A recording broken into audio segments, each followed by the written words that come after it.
Awak pernah tak tiba-tiba rasa terlampau mengantuk waktu tengah kitaran haid? Padahal tidur cukup, tak stres pun? Mungkin tu tanda awak tengah ovulasi. Kenapa waktu ovulasi buat kita rasa letih dan mengantuk? 1. Lonjakan hormon progesteron. Bila ovulasi berlaku, paras progesteron naik mendadak. Hormon ni memang sifatnya menenangkan. Sebab tu wanita jadi lebih mengantuk, malas nak bergerak.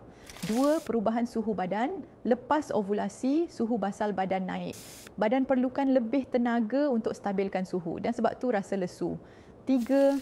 Badan bersedia untuk kehamilan. Sistem reproduktif tengah sibuk bina lapisan rahim, stabilkan hormon. Semua ni guna tenaga, rasa penat tu real. Apa boleh buat untuk bantu waktu ovulasi ni? Cukup tidur. Ambil magnesium dan vitamin B kompleks. Elak kafein berlebihan, amal makanan hormon friendly. Nak bantu badan bertenaga dan hormon lebih stabil waktu ovulasi, Efferti-Taro. Lengkap dengan inositol, phytoestrogen dan 24 vitamin penting. Bantu tingkatkan ovulasi dan tenangkan sistem saraf waktu hormon berubah. Kalau awak nak faham tubuh sendiri, kenal dulu kitaran hormon. Bila faham kita lebih sayang diri, grab Efferti-Taro sekarang. Satu sachet sebelum sarapan, bantu wanita TTC kekal bertenaga waktu subur.